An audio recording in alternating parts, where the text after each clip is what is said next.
Our home in Oak Ridge Estates was everything we had dreamed of when we purchased it 4 years ago. 3 bedrooms, a spacious living room with vaulted ceilings, and most importantly, a large backyard that backed up to a wooded conservation area. Perfect for privacy, which was exactly what my wife Sarah needed for her work. The tall wooden fence we installed was within HOA guidelines. I had checked 3 times before construction began. Privacy was not a luxury for us. It was a necessity given what happened in our backyard several times each month. Sarah had served 16 years with Naval Special Warfare before an injury forced her to retire from active duty. The transition to civilian life had been difficult for her until she found her true calling as a specialized tactical instructor. Her expertise in close-quarters combat and survival techniques made her services invaluable to elite military units looking for supplemental training from experienced veterans. The Department of Defense contracted her for specialized training sessions with small groups of SEAL candidates and other special operations personnel. Our arrangement was simple. Groups of 4 to 6 trainees would arrive in civilian clothes, usually before dawn. They would spend the day in intensive training scenarios in our spacious backyard, which Sarah had outfitted with various tactical obstacles and training equipment designed to be assembled and disassembled quickly. Nothing permanent, nothing that violated our HOA covenants. By sunset, they would be gone, leaving no trace of their activities. The first year passed without incident. Our neighbors, mostly professionals who worked long hours, rarely noticed the occasional presence of fit men and women visiting our property. Those who did notice assumed they were friends gathering for weekend barbecues or fitness sessions. We kept to ourselves but remained friendly, bringing holiday cookies to nearby homes and helping elderly Mrs. Patterson with her groceries. Our first interaction with the HOA board came after we painted our front door navy blue. The board president at that time, Mr. Henderson, left a polite note mentioning that exterior color changes required prior approval, but offered to expedite the paperwork retroactively. I completed the forms the next day, and the matter was resolved amicably. Mr. Henderson even commented that the blue complemented our home's brick facade. The following spring, we received our first violation notice for grass that exceeded the permitted height of 3 inches. It had been a particularly rainy week, and our lawn service had been delayed. I apologized and had the issue resolved within days. 2 months later, another notice arrived regarding our garbage bins being visible from the street for more than 24 hours after collection. Again, we adjusted and complied. The notices became more frequent as summer approached. Our American flag was apparently too large. The small garden stones bordering our flower beds were not an approved style. Each issue seemed increasingly trivial, but we addressed them all, not wanting to create conflict in a community we planned to live in for many years. It was not until the annual HOA board election that I began to sense a shift in the atmosphere. Mr. Henderson announced his retirement from the board due to health concerns. His replacement, Victoria Harrington, campaigned on a platform of neighborhood excellence and strict covenant enforcement. Her victory speech included pointed comments about maintaining appropriate activities within the community and preserving property values by ensuring all residents adhered to standards. I remember Sarah watching Victoria's speech on the community website livestream, her expression unreadable but her posture tense. "That woman is going to be trouble," she said quietly. "I can feel it." After 15 years of marriage, I had learned to trust my wife's instincts about people. She could read body language like most people read billboards. Her concern was evident, and as I would soon discover, entirely justified. Victoria Harrington wasted no time implementing her vision for Oak Ridge Estates. Within her first month as HOA president, The number of violation notices throughout the neighborhood tripled. Her signature appeared at the bottom of each letter, the elaborate loops and flourishes in her handwriting matching the excessive language used to describe even minor infractions. Our mailbox began filling with official HOA envelopes at an alarming rate. Unauthorized landscaping modifications, read one notice, referring to the native wildflowers Sarah had planted to attract butterflies. Excessive recreational equipment, stated another, targeting the portable training gear Sarah would occasionally leave out between sessions. Each notice included potential fines and deadlines for compliance, always citing specific bylaw numbers that seemed to stretch the original intent of the rules. I remember sitting at our kitchen table one evening, sorting through the latest batch of violations while Sarah prepared dinner. "This is getting ridiculous," I said, holding up a notice about our garden hose being visible from the street. "We coiled it properly on the side of the house. It is barely visible unless someone walks directly onto our property."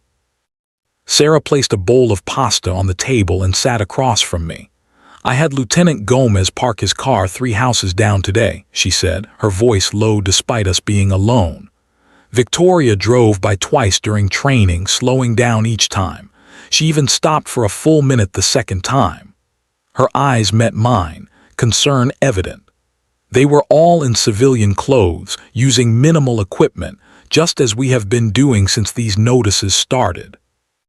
The most egregious violation came the following week. Excessive patriotic displays creating neighborhood distraction, the notice read, referring to our American flag. The flag that had draped the coffin of Sarah's father, a Vietnam veteran, before being presented to her mother at his funeral. The flag Sarah carefully raised each morning and lowered each evening with the respect she had learned during her military service. That evening, I called the HOA office and requested to speak with Victoria. Her assistant informed me that all violation appeals must be submitted in writing, with a $50 processing fee. When I insisted, citing the personal nature of the situation, Victoria finally agreed to a brief conversation. "Mr. Mitchell," she said, her voice honey-sweet but cold, "the bylaws clearly state that flags cannot exceed 3 by 5 feet. Yours is nearly twice that size. The bylaws also state that military service flags are exempt from size restrictions," I countered, having spent the afternoon researching the exact wording of our community covenants. A pause.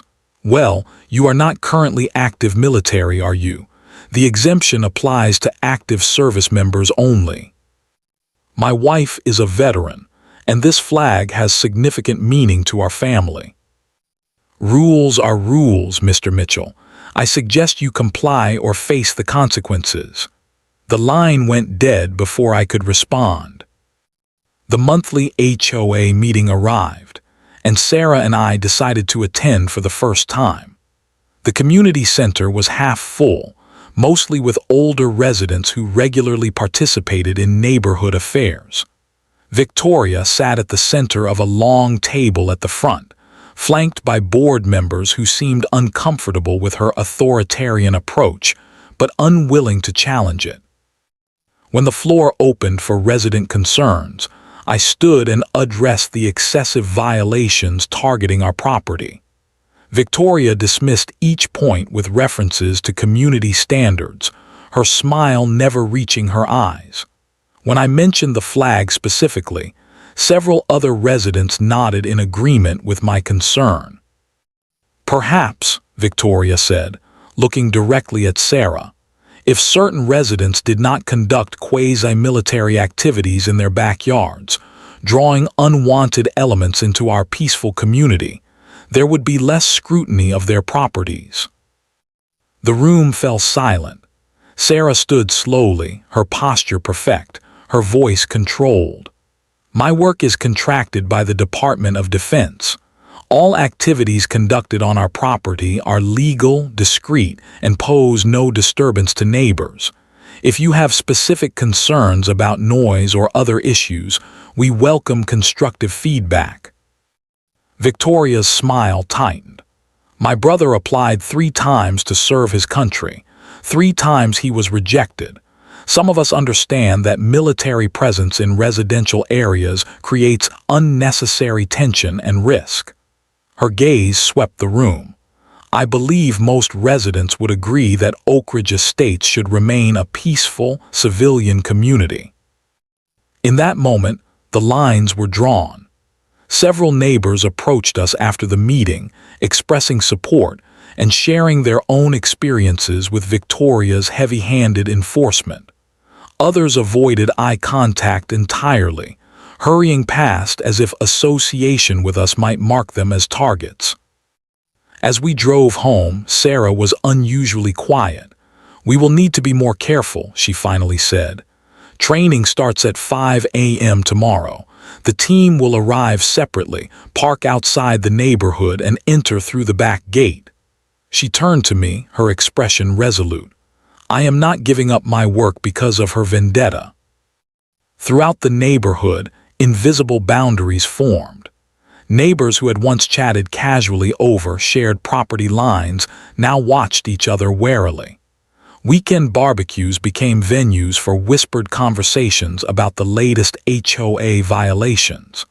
Some residents openly supported Victoria's strict enforcement, while others grew increasingly concerned about the divisive atmosphere. Sarah continued her training sessions with heightened discretion. Trainees arrived before dawn in civilian clothes, speaking in hushed tones. Equipment was selected for minimal visibility and packed away meticulously after each session. We adapted, determined to maintain our lifestyle despite the growing hostility from the HOA leadership. The first sign of escalation came in the form of unfamiliar vehicles driving slowly past our house. Not the usual neighbors or delivery services, but cars that would cruise by at reduced speed, sometimes stopping briefly before continuing. Occasionally, I would notice someone lifting a phone as if taking photos of our property. Initially, I dismissed these observations as paranoia, a result of the tension with the HOA. But Sarah noticed too. "They are conducting surveillance," she stated matter-of-factly one evening as we watched a silver sedan pass for the 3rd time that day. Her tone was not alarmed but analytical, the same voice she used when assessing training scenarios. "Notice how they slow down at the same point each time. They are taking photos of the side yard where the team usually enters." The next morning, a Sunday, Sarah was conducting a small training session focused on stealth movement when we spotted a drone hovering just beyond our property line. It maintained position for nearly 20 minutes, its camera clearly directed toward our backyard. When one of the trainees waved directly at it, the drone promptly retreated. "Chief Ramirez," Sarah called to one of her most experienced trainees. The man jogged over, his expression curious. "What do you make of our aerial friend?" Chief Ramirez shielded his eyes, tracking the departing drone.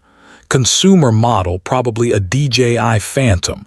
Nothing fancy but good camera quality. Legal height for civilian use. He glanced at Sarah. "Want me to jam it next time?" Sarah shook her head. "No need to escalate, but perhaps we should discuss some basic counter-surveillance techniques with the team. Purely educational, of course." The drone visits became regular, always staying just outside our property line, always departing when acknowledged.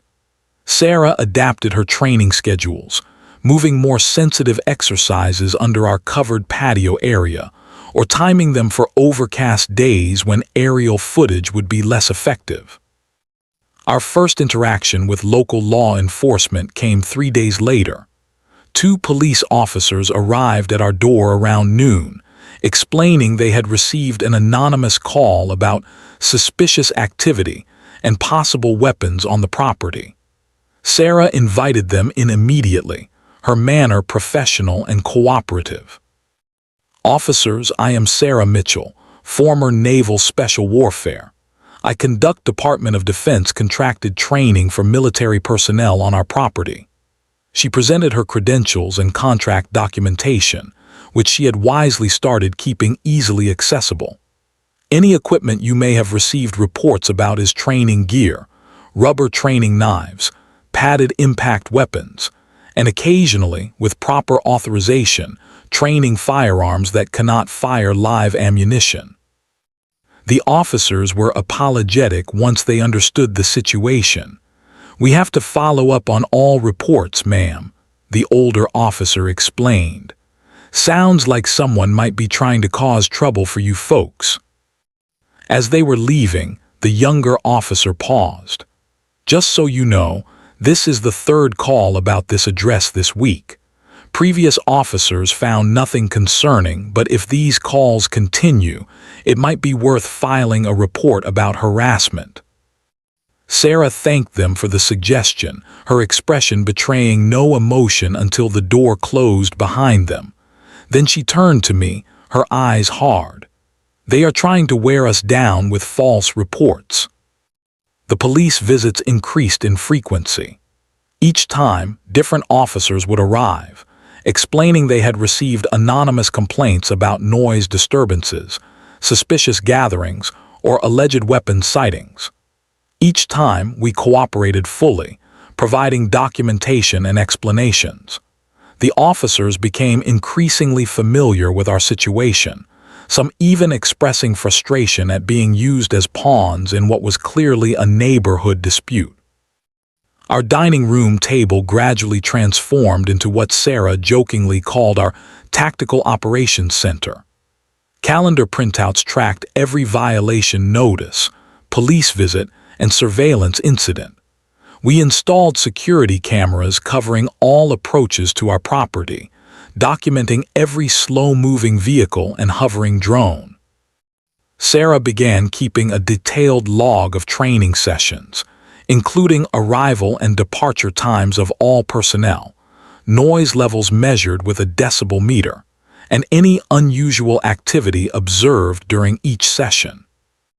During one training day, Chief Ramirez stayed behind to help with yard work, a cover that allowed him to speak privately with us. As he raked leaves near the edge of our property, he spoke without looking up. "You know they are recording audio too, right? Directional microphones, probably from that two-story house with the dormer windows. Standard surveillance technique." I felt my stomach tighten. That is the Hendersons' house. They have been on vacation for 2 weeks. Chief Ramirez nodded slightly. "Might want to check who has access to their property while they are away." He moved some leaves into a pile. "Also, if you were thinking of installing signal jammers or counter-surveillance equipment, do not. That would give them actual ammunition against you." The next day, a certified letter arrived from the HOA, signed by Victoria Harrington. It was not a violation notice but a formal cease and desist letter, demanding an immediate halt to paramilitary activities on our property that allegedly violated the peaceful residential character of the community. The letter threatened legal action if we failed to comply within 7 days. I contacted our family attorney, Martin Goldstein, who specialized in real estate law. He reviewed the HOA covenants, our property deed, and the cease and desist letter during an emergency appointment. "This is complete overreach," Martin said, tapping the letter with his pen. "Nothing in your HOA bylaws prohibits private training sessions or having guests on your property. The covenant language about residential use is intended to prevent commercial businesses with customer traffic or industrial activities, not private consultations or small group instruction." His bushy eyebrows rose as he studied the letter more closely. "And this reference to unauthorized weapons, unless you are violating state or federal law, which you clearly are not, the HOA has absolutely no authority to regulate lawful possessions within your home or fenced property." Martin looked up, his expression serious. Document everything. Every interaction, every notice, every surveillance incident. They are building a case against you, but they are doing it on very shaky legal ground. He leaned forward. And be careful. People who abuse authority in these small ways often do not hesitate to escalate when challenged. As we left his office, I felt a complex mixture of emotions: anger at the invasion of our privacy, concern for the stress this was placing on Sarah, but also a growing determination. We had done nothing wrong. We had built our life carefully, respectfully, within the rules. Victoria Harrington's vendetta was not just against us. It represented a corruption of the community we had chosen as our home. Dawn broke with the soft lavender light that Sarah loved. From our kitchen, I could hear the hushed voices and controlled movements of her trainees in the backyard, 5 SEAL candidates working on stealth approach techniques. The session had begun at 500 hours, deliberately scheduled when most neighbors would still be asleep. Sarah had been meticulous about noise discipline, requiring communication through hand signals and whispered instructions only when absolutely necessary. I was preparing breakfast. Protein-rich meals for the trainees was part of our routine when the doorbell rang. The sharp, authoritative sound was unexpected at 6:45 hours. Through the peephole, I saw 2 uniformed men standing on our porch. Their posture was official, their expressions stern beneath the brims of their caps. When I opened the door, the taller officer spoke immediately. "Mr. Mitchell, I am Officer Daniels and this is Officer Reyes." He gestured to his partner. "We are here to serve an emergency eviction notice for this property." He thrust an official-looking document toward me, the county seal visible at the top. "You and any occupants have 1 hour to vacate the premises." My mind raced as I scanned the document. It cited immediate public safety concerns and unauthorized hazardous activities as justification for the emergency order. The signature at the bottom was illegible, but the authority cited was the county housing department in conjunction with a court order. "There must be some mistake," I said, trying to keep my voice steady. "Our mortgage is current. We have no code violations with the county. Can I see your badges, please?" Officer Daniels produced a badge wallet, flipping it open briefly before returning it to his pocket. "This is not a financial matter, sir. This property has been reported as a site of unauthorized paramilitary activities, creating an imminent threat to neighborhood safety. We have been authorized to supervise your immediate departure and secure the premises." A cold weight settled in my stomach. Through the kitchen window, I could see the training session had frozen. The trainees had positioned themselves strategically around the yard, appearing casual but alert. Sarah stood by the patio door, watching intently. "May I call my attorney?" I asked, trying to buy time while processing the situation. "You can make calls from outside the property," Officer Reyes replied, his hand resting meaningfully on his utility belt. "1 hour, Mr. Mitchell. Then we will be authorized to remove you." Sarah appeared beside me, her manner calm but her eyes alert. "Officers, I am Sarah Mitchell.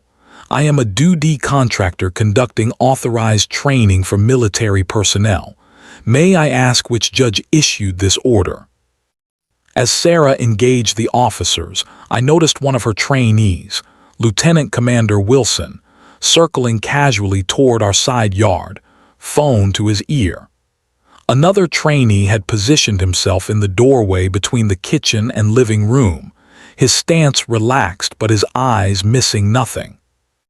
Officer Daniels consulted the paperwork. "Judge, Harrington authorized the order." "Harrington," I repeated. "There is no Judge Harrington in this county." A flicker of uncertainty crossed Officer Reyes' face before his expression hardened again. "Sir, the paperwork is in order. 1 hour."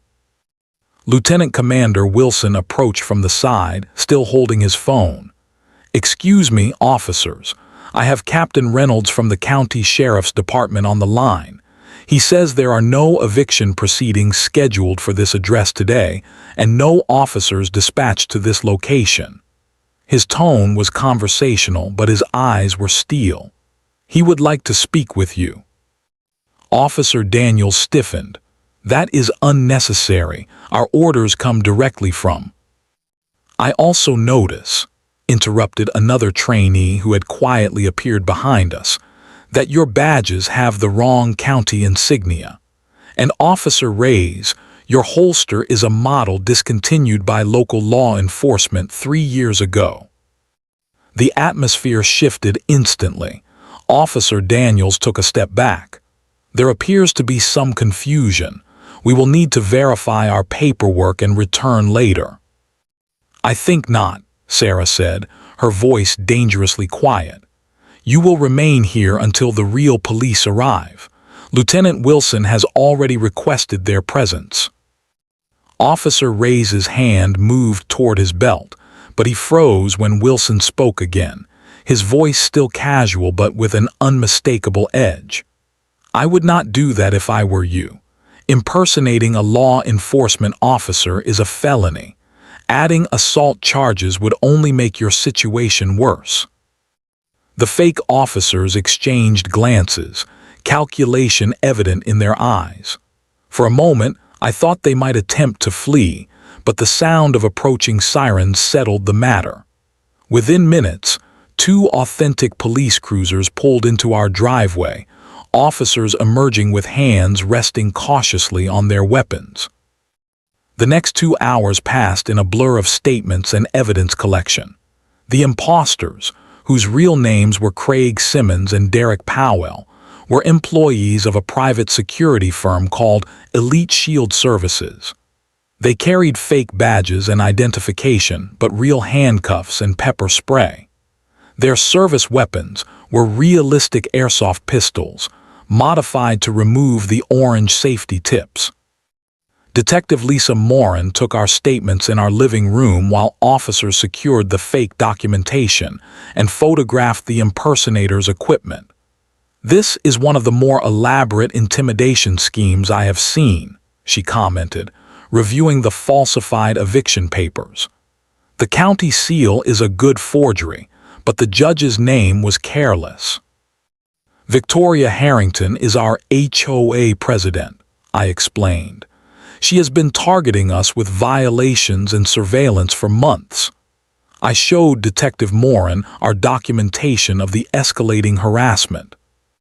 Sarah added, "The timing cannot be coincidental. They arrived during a training session, likely hopping to catch us with equipment that could be mischaracterized as dangerous." Detective Morin nodded thoughtfully. "We will investigate the connection to your HOA. In the meantime, I strongly recommend filing for a restraining order." She glanced at the evidence bags containing the fake badges. Whoever orchestrated this crossed from harassment into criminal territory. As the police prepared to leave, our neighbor Mrs. Patterson approached hesitantly from across the street. She was in her 70s, a widow who rarely left her home. "I saw the police cars," she said, her voice trembling slightly. "I wanted to tell you, 2 weeks ago 2 officers came to my house. They said my garden violated some county ordinance and I needed to remove it immediately or face a fine." Her eyes filled with tears. "My husband planted that garden. I paid them $400 to avoid the fine they threatened." Detective Morin gently guided Mrs. Patterson inside to take her statement. Over the next hour, 3 more neighbors arrived with similar stories. Intimidation by fake officials, all after they had spoken against the HOA leadership at community meetings or filed complaints about excessive violation notices. By afternoon, our living room had become an impromptu community gathering. Neighbors who had avoided us for months now shared their experiences of intimidation and harassment. The patterns were clear. Victoria Harrington was not just targeting us. She was systematically using fear and intimidation to control the entire community. What had started as excessive rule enforcement had evolved into organized fraud and criminal impersonation. Sarah watched the gathering from our kitchen, her expression thoughtful. "They miscalculated," she said quietly when I joined her. "They chose the one house in the neighborhood where people are trained to spot inconsistencies and respond to threats." She turned to me, her eyes reflecting a cold determination I recognized from her military days. "This ends now." Our living room transformed overnight. The comfortable space where we had once hosted movie nights and holiday gatherings became what Sarah called our Tactical Operations Center. Our coffee table disappeared beneath maps of Oak Ridge estates, each property marked with colored pins indicating reported incidents of HOA harassment or encounters with the fake officers. Lieutenant Commander Wilson had taken emergency leave, citing family concerns. In reality, he had volunteered to coordinate our response, bringing with him expertise from his intelligence background. Chief Ramirez, officially on a 3-day pass, arrived with specialized equipment, all legal for civilian use but rarely seen outside military applications. "First rule of counterintelligence," Wilson explained to the gathered neighbors in our living room. "Know your adversary better than they know themselves." Sarah assigned tasks based on each person's strengths. Mrs. Patterson, with her extensive social connections among the older residents, would gather historical information about HOA board operations and past conflicts. The Henderson couple, both attorneys, would analyze the HOA bylaws and state laws regarding homeowner associations, fraud, and intimidation. Rodriguez, a former police officer who lived 3 doors down, would serve as liaison with local law enforcement to ensure our evidence collection remained within legal boundaries. "We need financial records," Sarah stated, marking items on our whiteboard. "All HOA expenditures for the past year, especially payments to outside contractors and security services." "I serve on the budget committee," Mr. Davis volunteered. "I can request those documents without raising suspicion." The coalition grew with each meeting. Residents who had suffered under Victoria's regime overcame their fear, bringing forward evidence of selective enforcement and intimidation. Our dining table became a document processing center, each incident cataloged, cross-referenced, and added to our growing case file. Chief Ramirez set up legal surveillance of our own, cameras monitoring public areas to document the HOA's monitoring of targeted homes. "They are watching us, so we watch them watching us," he explained with a grim smile. "All within legal boundaries, of course." The breakthrough came on the 5th day. Mr. Davis arrived breathless at our door, a thick folder under his arm. "You were right," he said, spreading financial statements across our table. "Elite Shield Services, the same company that employed those fake officers, has received over $80,000 from the HOA Reserve Fund in the past 6 months. The payments are categorized as security consulting and community protection services." Sarah examined the documents. These expenditures were never approved by the general membership or announced at meetings. "And look at this," Mr. Davis pointed to the signature line. "Authorized by Victoria Harrington and countersigned by Thomas Reed." "Who is Thomas Reed?" I asked. "Victoria's cousin," Mrs. Patterson interjected. "He visited last Christmas. Victoria introduced him as a security consultant from Chicago." Rodriguez, our police liaison, made some calls. "Elite Shield Services was incorporated 14 months ago," he reported.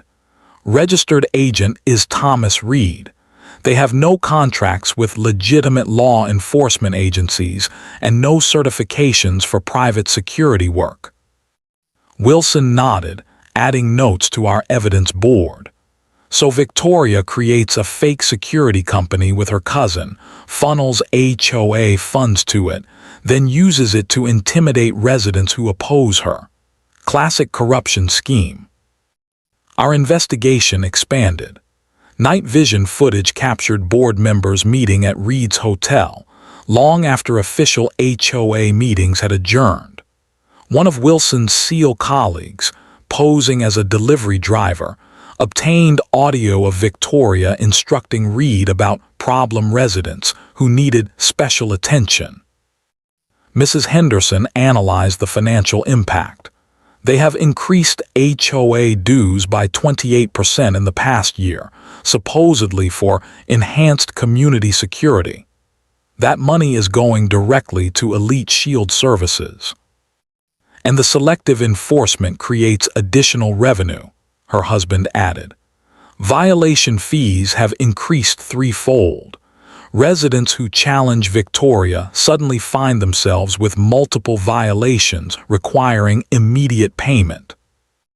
The evidence mounted, organized with military precision on our walls and in secure digital files. What had begun as a response to harassment had uncovered a sophisticated scheme of financial fraud, intimidation, and abuse of power. Victoria had not just targeted us for our military connections. She had systematically exploited the entire community, using fear to silence opposition while diverting funds to her family business. As our coalition grew, so did our confidence. Residents who had been too frightened to speak out now joined our evening strategy sessions. Elderly neighbors shared stories of paying hundreds of dollars in questionable fines rather than risk confrontation. Young families described the stress of constant surveillance and threat of violations. Sarah stood before our evidence board one evening, studying the complex web of connections we had documented. "This is not just about us anymore," she said, her voice quiet but firm. "This is about restoring justice to an entire community that has been systematically victimized." I looked around our living room, now filled with neighbors who had become allies in a common cause. People who had avoided eye contact months ago now worked together with shared purpose. The fear that had isolated us was replaced by the strength of collective action. What Victoria had never anticipated was that her escalation against our household would not break us. It would catalyze a community-wide resistance that would ultimately expose her entire operation. Wilson approached with the latest surveillance photos showing Victoria and Reed meeting with the fake officers who had attempted to evict us. "We have enough," he said simply. "Time to plan the counteroffensive." Sarah nodded, her expression resolute. "The next HOA general meeting is in 3 days. That is our moment." She turned to address the room. "Everyone needs to be prepared. Victoria will fight back when cornered. This needs to be executed with absolute precision." As our neighbors began discussing logistics for the upcoming confrontation, I felt a complex mixture of emotions. Determination, certainly, but also a profound appreciation for how this crisis had transformed strangers into allies. Victoria had tried to isolate us, to make us outcasts in our own community. Instead, she had inadvertently created a bond between neighbors that might never have formed otherwise. The preparation for the HOA general meeting unfolded with military precision. Sarah approached it like the tactical operations she had planned during her service years, methodical, comprehensive, with contingencies for every possible scenario. Our coalition members received specific assignments, each playing to their individual strengths. "Documentation is our primary weapon," Sarah explained during our final planning session. "Every allegation must be supported by irrefutable evidence." She moved through our living room, distributing identical black binders to each coalition member. "Your binders contain copies of all financial records, violation notices, witness statements, and photographic evidence, tab-indexed for easy reference during the meeting. Lieutenant Commander Wilson conducted presentation training for those who would speak. Facts only, he instructed, his manner professional but encouraging. No emotional language, no accusations without direct evidence. Eye contact maintained, voice steady and controlled. He had individual coalition members practice their statements, offering feedback on delivery and phrasing.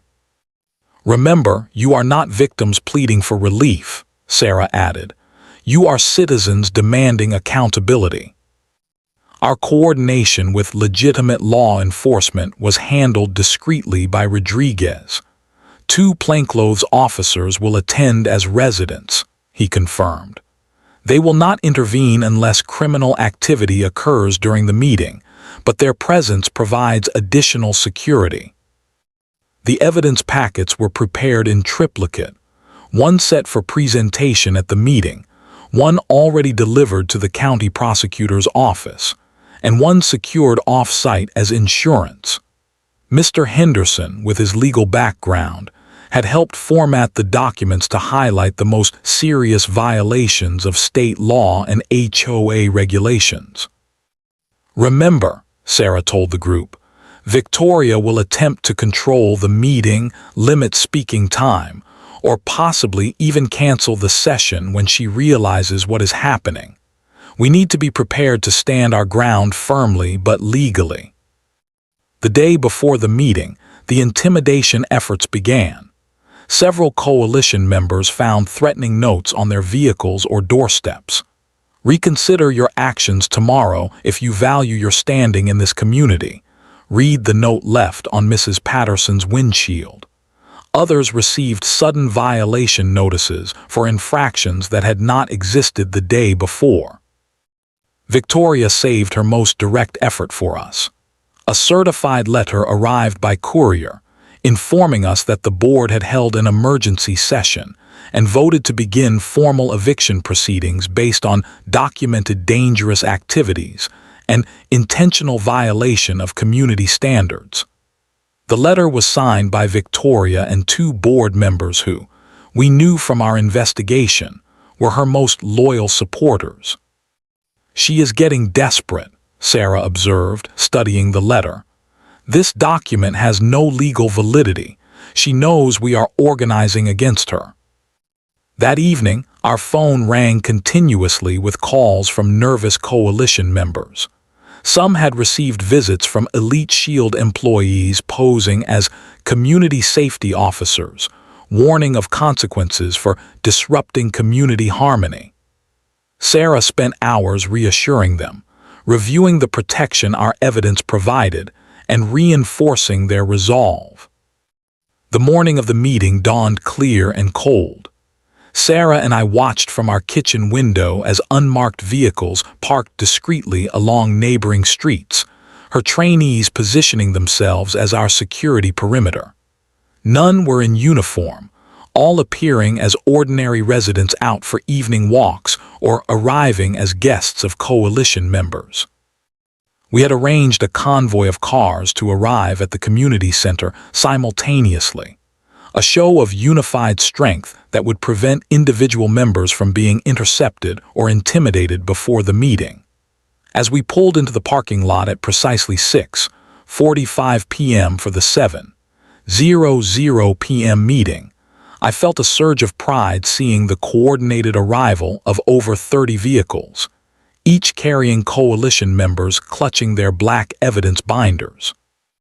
Victoria had attempted one final defensive measure. The community center doors were locked when we arrived, a hastily printed sign announcing meeting canceled due to administrative review. Rodriguez made a call, and within minutes, the building manager arrived with keys, confirming no such cancellation had been officially filed. The community center meeting room had never been so full. Residents who had not attended HOA meetings in years filled the chairs, lined the walls, and packed the back of the room. Victoria and her board members sat at the front table, her expression freezing as she watched the unprecedented attendance file in. Her eyes widened at the sight of identical black binders carried by dozens of residents. When Victoria attempted to call the meeting to order, her voice lacked its usual authoritative edge. "Before we begin with regular business, I must announce that due to time constraints, we will not have an open comment period today. The board has several urgent matters to address regarding community security." Mr. Henderson stood immediately. "Point of order, Madam President. The bylaws require open comment periods at all general meetings. Any motion to suspend that requirement needs a 2/3 majority vote of all members present."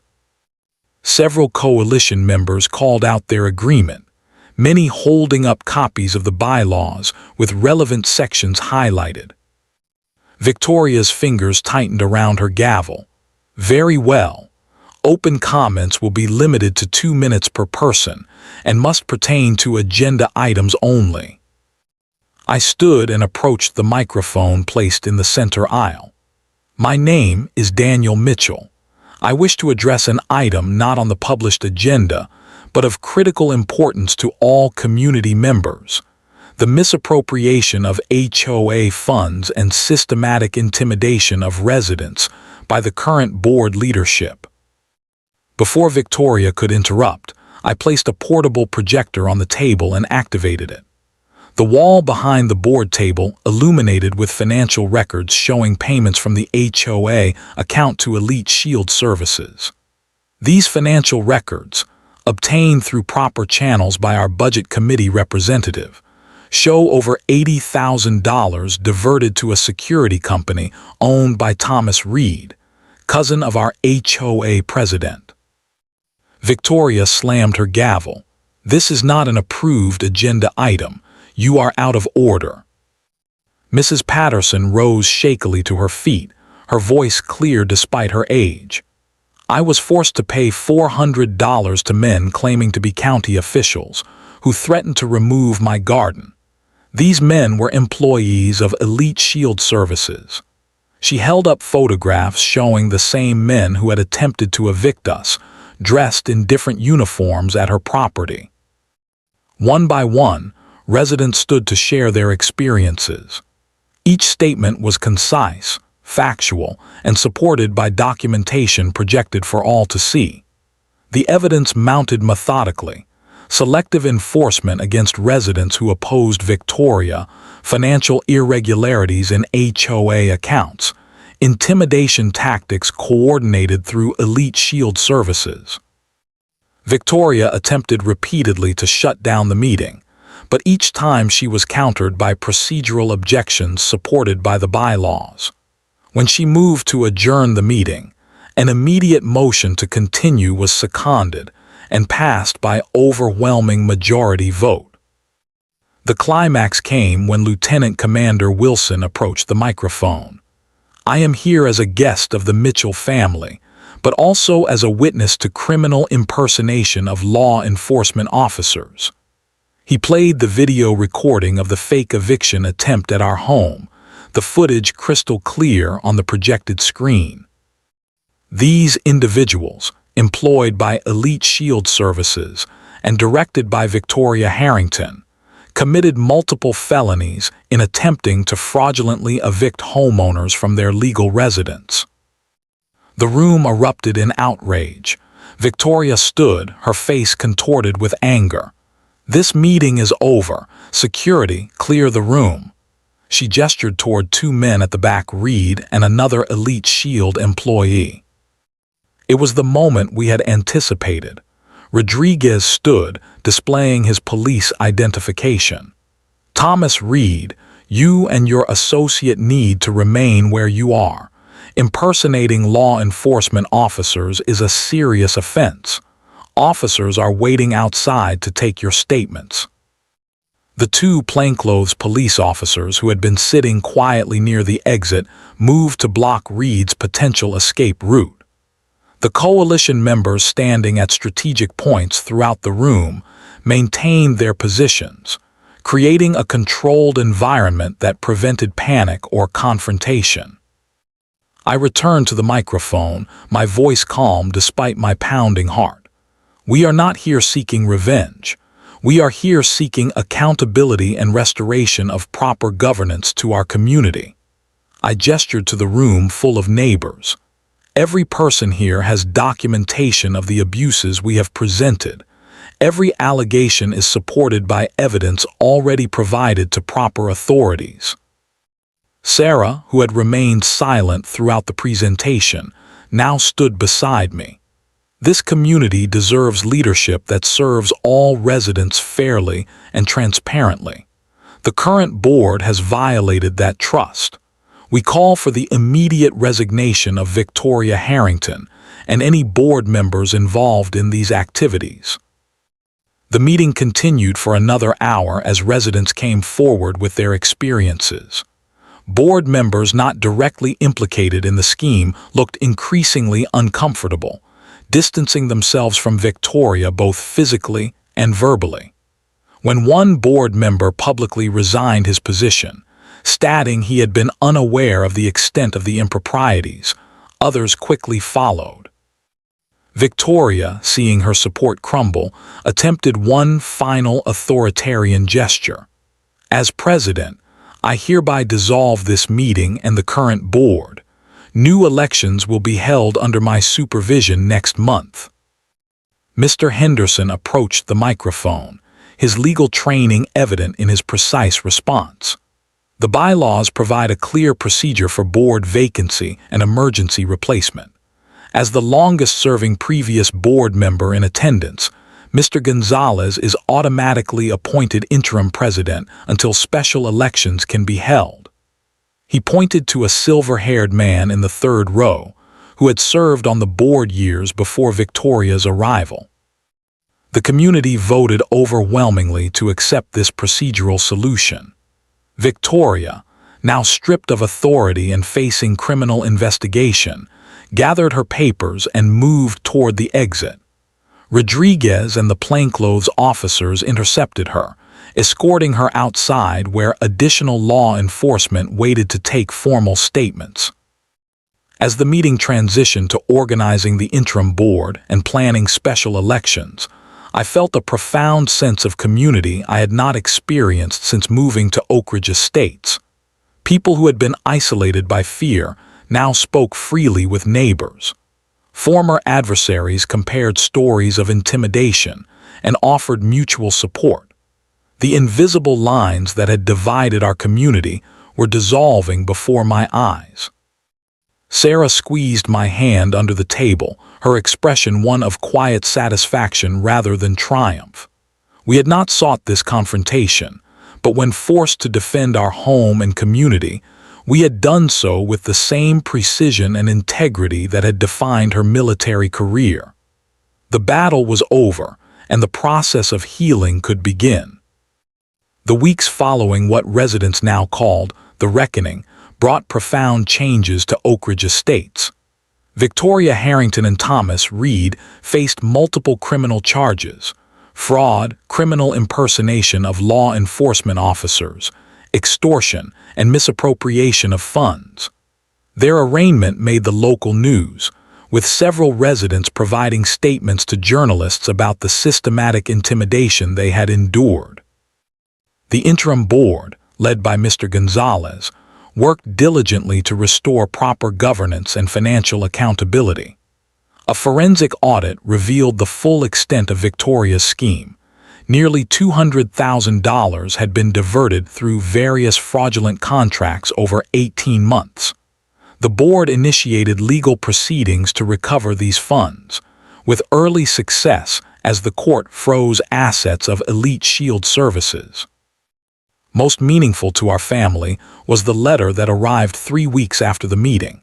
It came on official HOA stationery, but was handwritten by each remaining board member.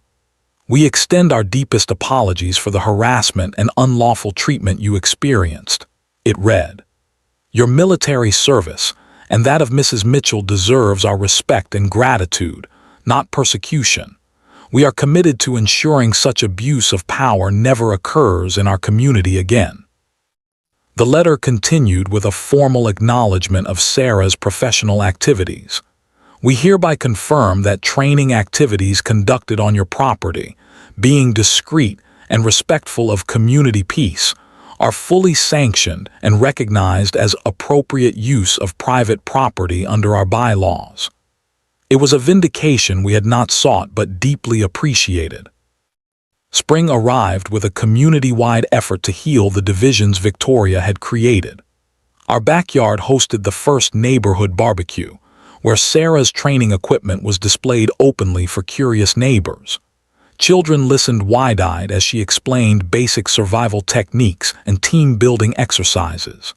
Several veterans in the community discovered a camaraderie with Sarah they had not previously expressed, sharing experiences and finding common ground. "I never thought I would see my garden club and your SEAL trainees working together," I remarked to Sarah as we watched Mrs. Patterson demonstrating proper pruning techniques to two muscular young men who were helping restore her rose garden. "People are stronger together," Sarah replied simply. "Victoria's mistake was thinking she could use fear to divide us permanently." The special HOA election brought unprecedented participation, with over 90% of households voting. The new board included representatives from all neighborhood sections and age groups, with transparent procedures for meetings, finances, and rule enforcement. Their first official act was establishing a community oversight committee to review all violation notices before they were issued.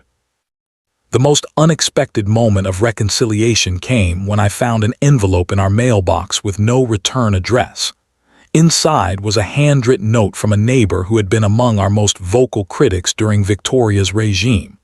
"I participated in reporting your training sessions," it confessed. "I was afraid of becoming Victoria's next target if I refused. I watched your house from my upstairs window on her instructions. I am deeply ashamed and hope someday you can forgive this cowardice." Sarah and I invited the neighbor for coffee the following weekend. The conversation was initially awkward but gradually warmed as we shared our own fears during the ordeal. "The point was never revenge," Sarah told her.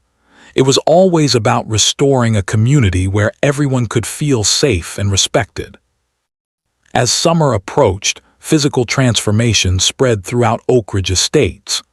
Homes long left unimproved due to fear of arbitrary citations now sprouted fresh paint and landscaping. American flags appeared on several porches, including those of residents with no military connections, a silent statement of solidarity and freedom from intimidation. The final chapter in our community's restoration came with the establishment of the Oak Ridge Community Emergency Response Team, with Sarah serving as lead trainer. Residents from across the neighborhood, young and old, military and civilian, participated in basic disaster preparedness and first aid training. What had once been seen as threatening, paramilitary activity was now recognized as a valuable community resource. Looking back on that challenging year, I realized that Victoria's attempt to drive us from our home had ultimately made it more truly our home than ever before. We were no longer just residents of Oak Ridge Estates. We were integral members of a community that had faced corruption together and emerged stronger. On summer evenings, Sarah still conducts training sessions in our backyard. Now, however, neighborhood children sometimes watch in awe from adjacent yards, and occasional community members participate in modified fitness programs she offers freely to residents. The tall fence remains, but the gate stands open more often than not, a symbol of the balance we found between privacy and community, between security and openness. What began as an HOA vendetta against a military family became the catalyst for transforming a fractured neighborhood into a genuine community. The lessons were clear. Standing against corruption requires courage. Confronting intimidation demands solidarity, and rebuilding trust takes time. But the results are worth every effort. Not revenge, but restoration. Not victory over enemies, but the triumph of community over fear.